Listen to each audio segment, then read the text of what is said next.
Nathan lay in bed, staring at the dim glow of his phone screen. The clock on his bedside table read 11:27 p.m., but sleep was nowhere near. His fingers hovered over the screen, hesitating, as they had so many nights before. The messages were still there, taunting him, daring him to look again. He wished he had never found them. A creak at the door jolted him. He quickly flipped his phone face down, heart pounding. Nathan. His mother's voice was soft, familiar. He shut his eyes, feigning sleep, hoping she'd leave. But the weight of her presence settled on the edge of his bed. She sighed. "You're still awake, aren't you?" He exhaled, rolling onto his side. "Yeah."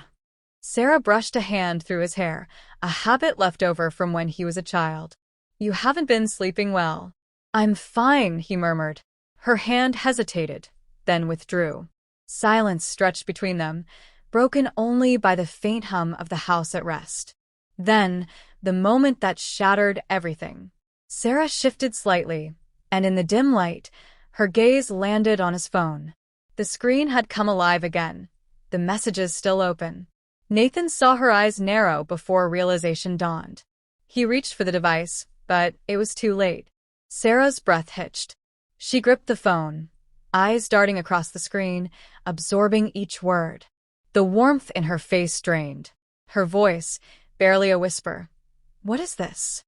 Nathan swallowed hard. He wished he could pretend it was nothing. He wished he had locked the screen sooner. But it was there in the open, the unmistakable intimacy in his father's messages to a woman named Lisa. Sarah's fingers trembled as she scrolled. "Tell me this isn't real." Nathan sat up, feeling suddenly small beneath the weight of her grief. I found them a few nights ago, on Dad's old tablet. It was still logged in." Her lips parted, but no words came. "I wasn't sure if I should tell you," he admitted. "I didn't know what to do." Sarah inhaled sharply, as if steadying herself. Her expression wavered between disbelief and devastation. "How long?" He hesitated. "A year, maybe more." A sharp exhale.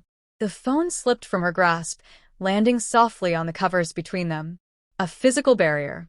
A silent confession. Nathan saw something fracture in his mother's face. The quiet sorrow that had always lurked beneath her warmth now surfaced fully, raw and unfiltered. She stood abruptly. The room felt smaller, suffocating. Her voice faltered. "I need a moment." Nathan didn't try to stop her. He just watched as she walked out, her figure swallowed by the dimly lit hallway. And then the silence. He picked up his phone, staring at the words that had upended everything. "Daniel, I miss you." "Can't wait to see you again." "Lisa, me too. Wish you were here now." Nathan clenched his jaw. Coward. From down the hall, a door clicked shut. Then nothing. No crying, no anger. Just the unbearable quiet of a woman trying to hold herself together. Nathan lay back, staring at the ceiling. His father's betrayal had been a wound festering in silence, but now, the infection had spread. Tomorrow, everything would change. The morning light felt harsher than usual, streaming through the blinds in thin, unforgiving slits. Nathan sat at the breakfast table, stirring his cereal until it became an unappetizing sludge. Across from him, Emily, his 10-year-old sister, hummed softly to herself, swinging her legs beneath the chair, oblivious to the silent storm brewing around her. Sarah had not come down yet. Nathan glanced at the kitchen clock. 7:42 a.m. His mother was never late. The sound of footsteps made him stiffen.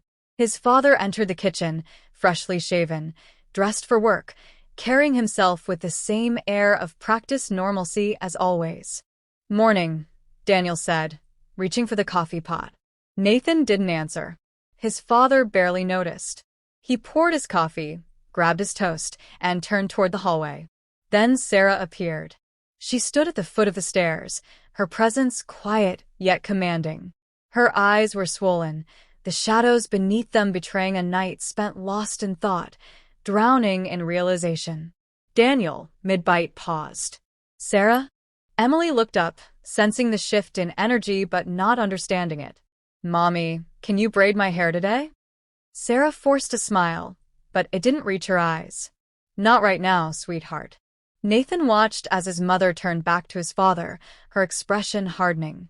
The weight of the truth settled into the space between them. We need to talk, Sarah said, her voice even but sharp, like a blade freshly honed. Daniel blinked. Now. He gestured to his watch.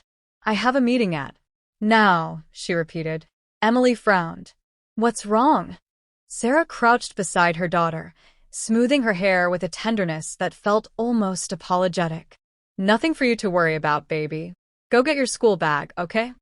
Emily hesitated, sensing something she couldn't name. But she obeyed, skipping down the hall, disappearing around the corner. The moment she was gone, the atmosphere in the room shifted completely.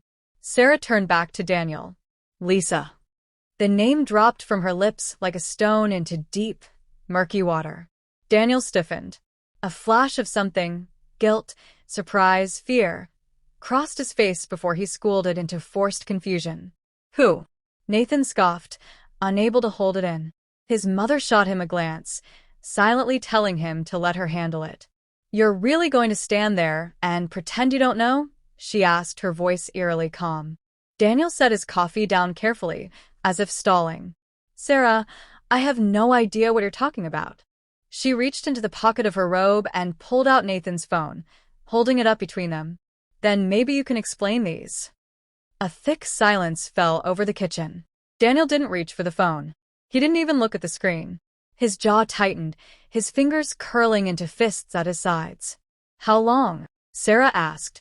A flicker of something crossed his face. Guilt, this time undeniable. How long, Daniel? She demanded. He exhaled sharply, rubbing a hand down his face.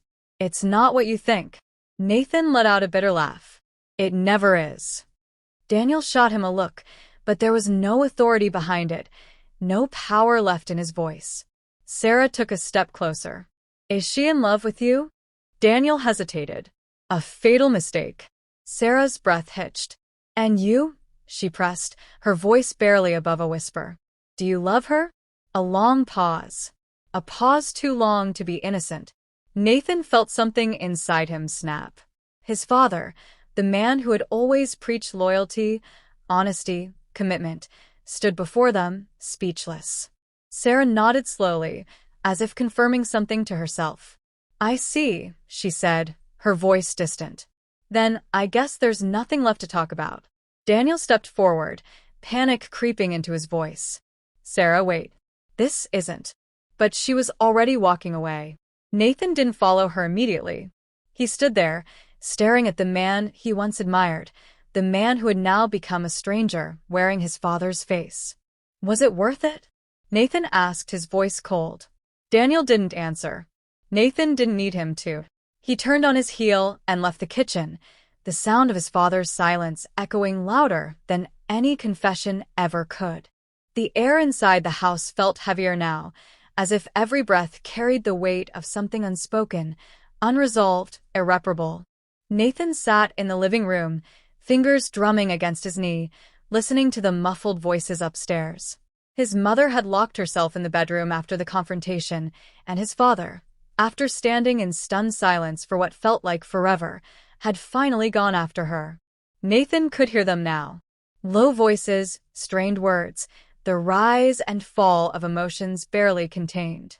He wasn't sure if he wanted to listen, but he couldn't seem to pull himself away either. Emily sat cross-legged on the carpet in front of the TV, her back to him, a coloring book open on the coffee table. Her crayons moved with quiet, innocent focus, oblivious to the storm raging above them. Nathan envied her. The voices upstairs sharpened. Sarah's, tight with anger and something deeper, betrayal, grief, exhaustion. Daniel's, defensive but faltering, a man trying to grasp at something already slipping through his fingers. Then came the sound of something shattering. Emily flinched. Nathan shot to his feet. Stay here, he told her, his voice firm. She barely acknowledged him, lost in her world of blues and yellows, as if coloring could shield her from what was unraveling around her. Nathan took the stairs two at a time. The door to his parents' bedroom was slightly open, and through the crack, he saw his mother standing near the dresser, her back to him. Daniel was on the other side of the room, hands raised in frustration. On the floor between them lay the remains of a broken perfume bottle, shards of glass glistening in the sunlight streaming through the curtains. The sharp floral scent of jasmine filled the air, a scent that once belonged to love, now tainted by rage. "You don't get to stand there and act like this isn't your fault," Sarah said, voice trembling. "You don't get to act like the victim." Daniel ran a hand through his hair. "I never said I was." "Then stop making excuses," she snapped. "Stop pretending like this just happened."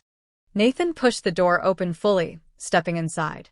Neither of them turned to acknowledge him, but his mother's voice lowered slightly, as if she didn't want him to hear.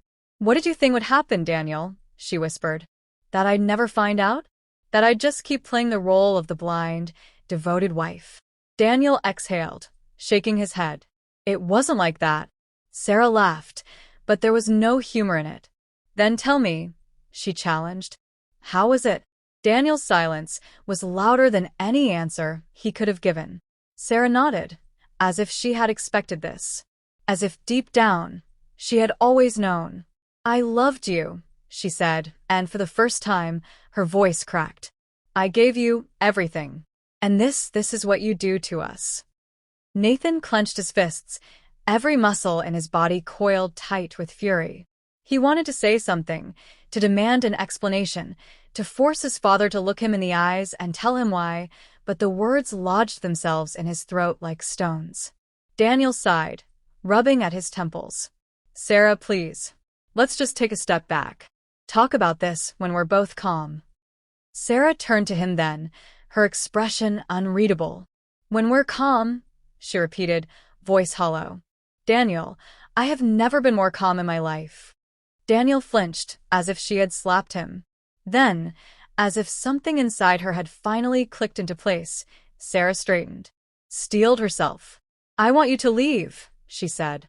Nathan's breath caught. Daniel stiffened. "What?" "You heard me," she said. "I don't want you here." "Sarah." "You don't get to decide what happens next," she interrupted, her voice quiet, but firm as iron. "You already made your choice. Now I'm making mine." Daniel swallowed hard, as if weighing his options, as if he had any left. "I'll be back tonight," he said finally. "We'll talk then." Sarah shook her head. "No, Daniel. You won't." A heavy silence fell between them. Nathan watched his father's face, waiting for anger, for regret, for something that resembled the man he used to be. But all he saw was a man who had lost control of his own narrative. Daniel glanced at Nathan then, as if searching for an ally, a lifeline.